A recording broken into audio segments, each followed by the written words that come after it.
Hello everyone, आप सब कैसे हैं। मैं उम्मीद करता हूं कि बहुत अच्छे होंगे और अपनी पढ़ाई को बहुत अच्छे से कर रहे होंगे। मैं आकाश कुमार बढ़ाना आईसीटी वर्चुअल क्लासरूम में आपका बहुत बहुत स्वागत करता हूं। मेरे प्यारे बच्चों, जैसा आपको पता है मेरे प्यारे बच्चों, बेसिकली हमारी आपका 10th क्लास है और 10th क्लास में हम लोग देख रहे हैं पॉलिटिकल साइंस। सेकेंड चैप्टर आज शुरू होने वाला है, संघवाद यानी कि फेडरलिज्म को हम लोग आपका समझने का प्रयास करेंगे।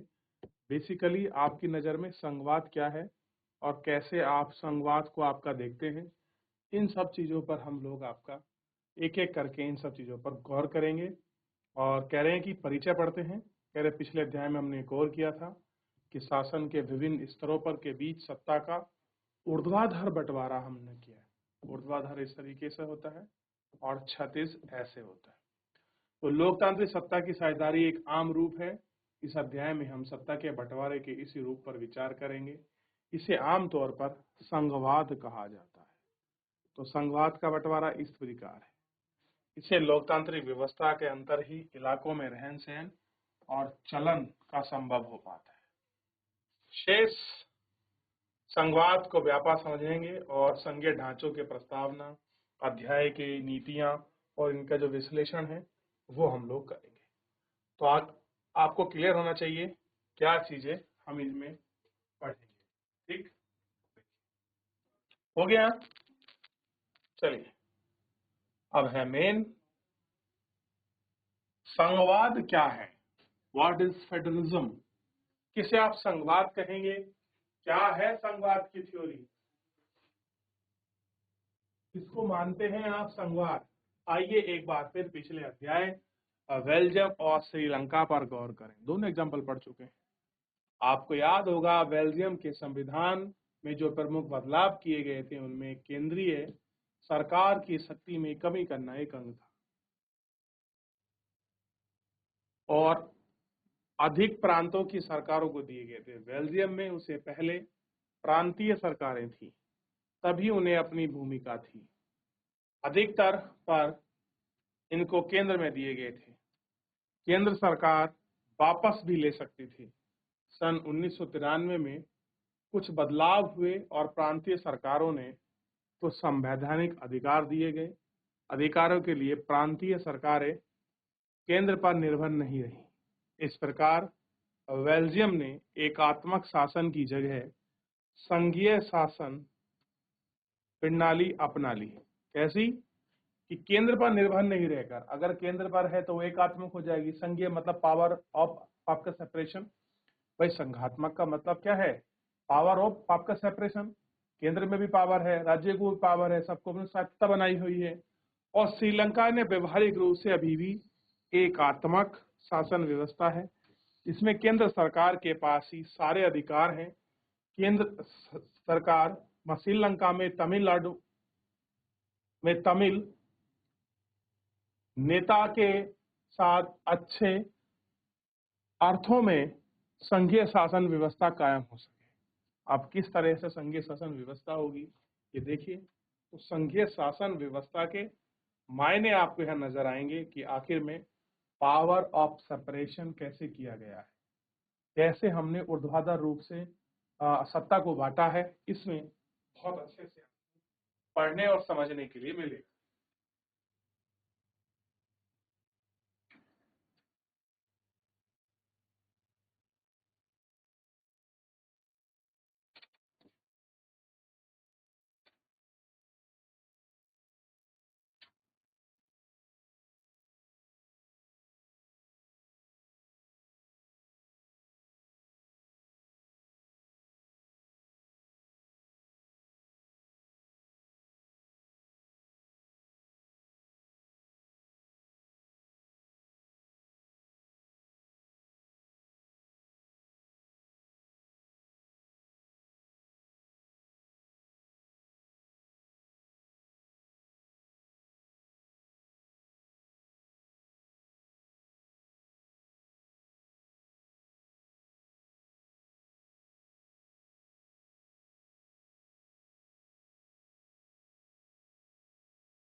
चलिए आगे बढ़ जाएं।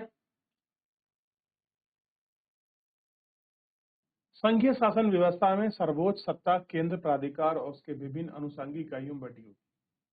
अब आप हेडिज्म की बात कर रहे हैं, पावर ऑफ सेपरेशन आ गया।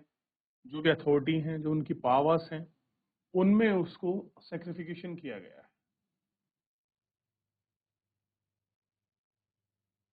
ठीक, और इनमें बटा गया। आमतौर पर संघीय व्यवस्था में दो स्तरों की सरकारें होती हैं। इन्हें एक स्तर पर पूरे देश के लिए होती हैं और राष्ट्रीय महत्व के विषय पर राज्य या प्रांतों के स्तर पर सरकारें रहती हैं। सरकार के दिनों दिन काम काज को देखती हैं। अब बहुत सारी चीजें होती हैं जो आपके पर डे रूटीन में जो वर्क होते हैं उनको देखती हैं। सत्ता के इन दोनों स्तरों पर सरकारें अपने अपने स्तर पर स्वतंत्र होकर काम करती हैं। कैसे करती हैं? अपने अपने लेवल पर फ्री हो जाएंगी और अपने अपने लेवल पर फ्री होकर वो आपका वर्क करती है, काम। ठीक,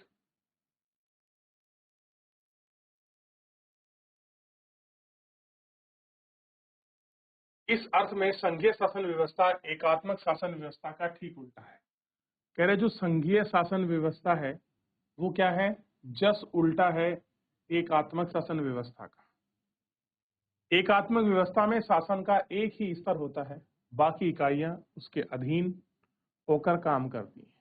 इसमें केंद्रीय सरकार प्रांतीय और स्थानीय सरकार के आदेश दे सकती हैं और संघीय व्यवस्था के केंद्र में सरकार कुछ खास करने का आदेश नहीं दे सकती। राज्य सरकारों के पास अपनी शक्तियां होती हैं, इनके लिए वे केंद्र सरकार के लिए जवाबदेह नहीं है। दोनों सरकार अपने अपने स्तर पर लोगों को जवाबदेह है।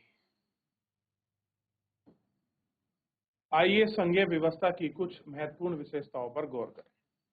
तो क्या है फेडरलिज्म, क्या उसके इंपॉर्टेंस पॉइंट्स हैं, कैसे हम डेफिनिफाइड करेंगे, कैसे उसको डेफिनेशन में लेंगे कि भैया किस प्रकार से आप उनको देख रहे हैं, ये सारी चीजें इसके अंतर्गत आती हैं। क्या इंपॉर्टेंस है, उन इंपॉर्टेंस के रूप में भी हम आपका समझने का और जानने का प्रयास करेंगे। लेकिन उससे पहले एक बात आप खुद देखिए कि संघीय व्यवस्था है क्या।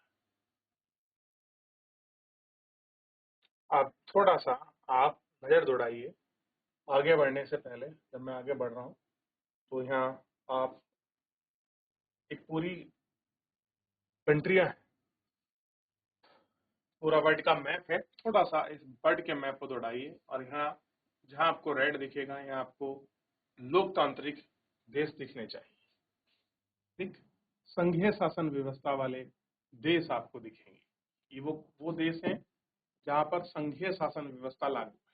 तो देश में क्या है, बहुत सारे ऐसे देश हैं जहां पर संघीय शासन व्यवस्थाओं को लागू किया गया है। ठीक है, चलिए। यह सरकार दो या दो से अधिक स्तरों पर होती है, दो या अधिक। तो केंद्र, स्टेट और लोकल गवर्नमेंट। तो बाकी में तीन स्तरों पर, दो स्तर से अधिक है। अलग अलग स्तरों की सरकारें एक ही नागरिक समूह का शासन करती है। भाई केंद्र है वो भी लोगों के लिए कानून बना रही है, राज्य है वो भी कानून बना रही है, एक ही लोगों पर कानून लागू हो रहा है, ऐसा नहीं है किसी दूसरे लोगों पर हो रहा है।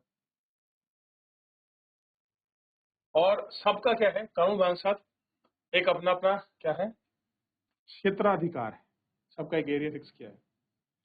विभिन्न स्तरों की सरकारें के अधिकार क्षेत्र में संविधान में स्पष्ट रूप से वर्णित है कि भैया किसका कितना क्षेत्र होगा, कहां कहां तक कोई अपना रूल कर सकता है। हर चीज बहुत स्पष्ट रूप से लिखी गई है। ठीक, संविधान में मौलिक प्रावधानों को किसी स्तर की सरकारें अकेले नहीं बदल सकती। अकेले क्या है वो आपका नहीं बदल सकती, दोनों स्तर की सहमति हो सकती है। अदालतें संविधान और विभिन्न सरकारें में अधिकार की व्याख्या करने का अधिकार है और विभिन्न स्तर की सरकारों के बीच अधिकारों का विवाद की स्थिति में सर्वोच्च न्यायालय में निर्णायक भूमिका है। ऐसी है सर्वोच्च न्यायालय में आपकी निर्णायक भूमिका।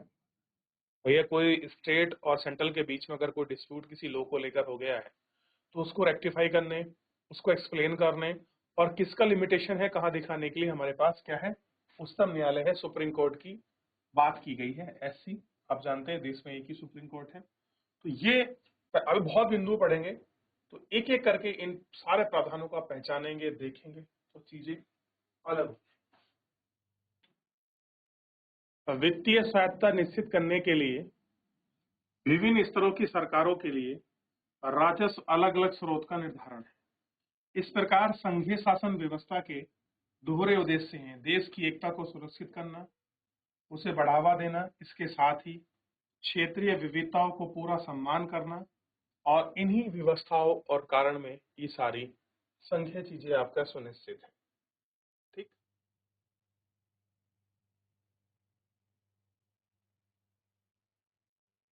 कह रहे काम काज के लिए दो चीजें महत्वपूर्ण हैं: विभिन्न स्तरों की सरकारों के बीच बंटवारे, नियम और सहमति होनी चाहिए कि भैया कैसे बंटवारा होगा, कैसे सहमति होगी, इसको हम लोग देख लेंगे। इनका एक दूसरे पर भरोसा होना चाहिए और वे अपने अपने अधिकार क्षेत्र को मानेंगे। संघीय व्यवस्था में दोनों ही पक्ष हैं, आपसी भरोसा के साथ बढ़ेंगे और क्या चीजें होंगी उनको हम लोग आपका देखेंगे। केंद्र और विभिन्न राज्यों के बीच सत्ता का बंटवारा हर संघीय सरकार में अलग अलग किस्म का होता है। कैसा होता है? अलग अलग किस्म, यह तरीके का होता है। यह बात इस चीज पर निर्भर करती है कि संघ की स्थापना ऐतिहासिक संदर्भों में हुई है। संघ शासन व्यवस्थाएं आमतौर पर तरीकों को गठित करती हैं। पहला तरीका दो तरीकों या दो से अधिक स्वतंत्र राष्ट्रों को लाकर एक बड़ी कठिनाई करना है। क्या है? दो या दो से अधिक स्वतंत्र राष्ट्रों के साथ लाकर एक बड़ी कठिनाई करना है।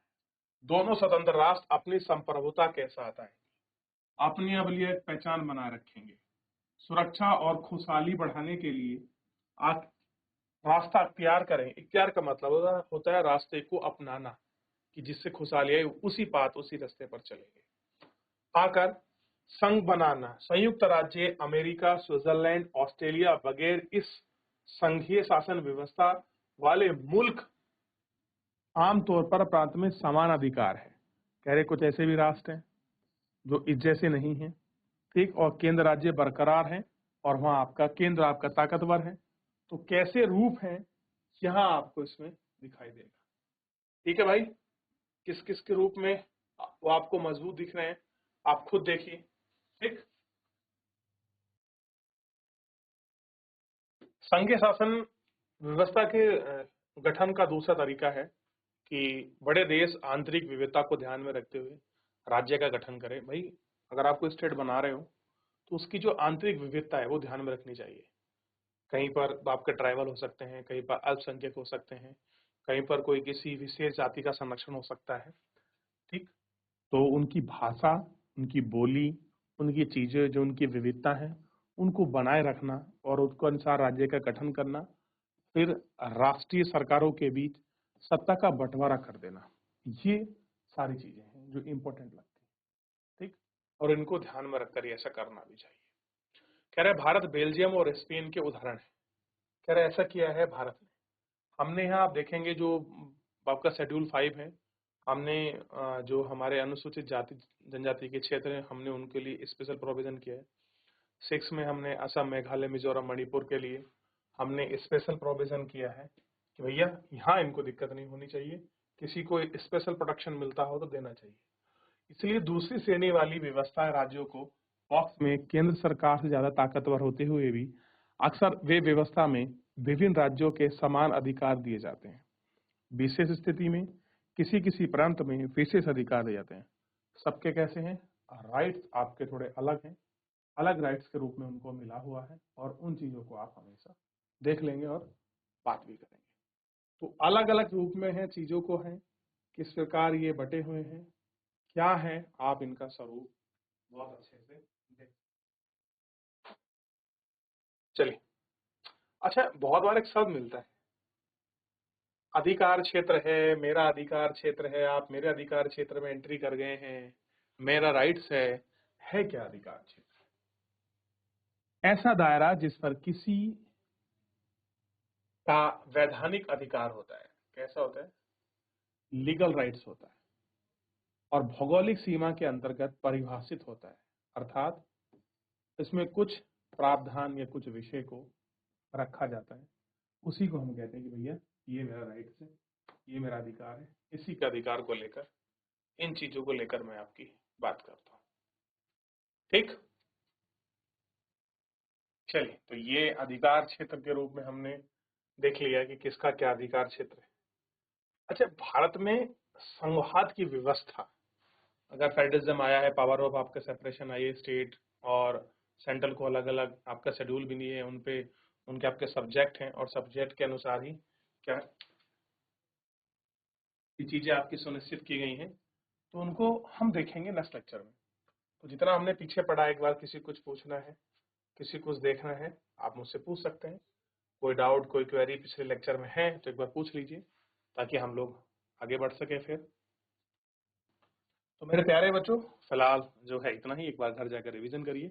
मिलते हैं नेक्स्ट लेक्चर में। तब तक आप घर जाकर रिवीजन करिए। अपना ध्यान रखिए। धन्यवाद।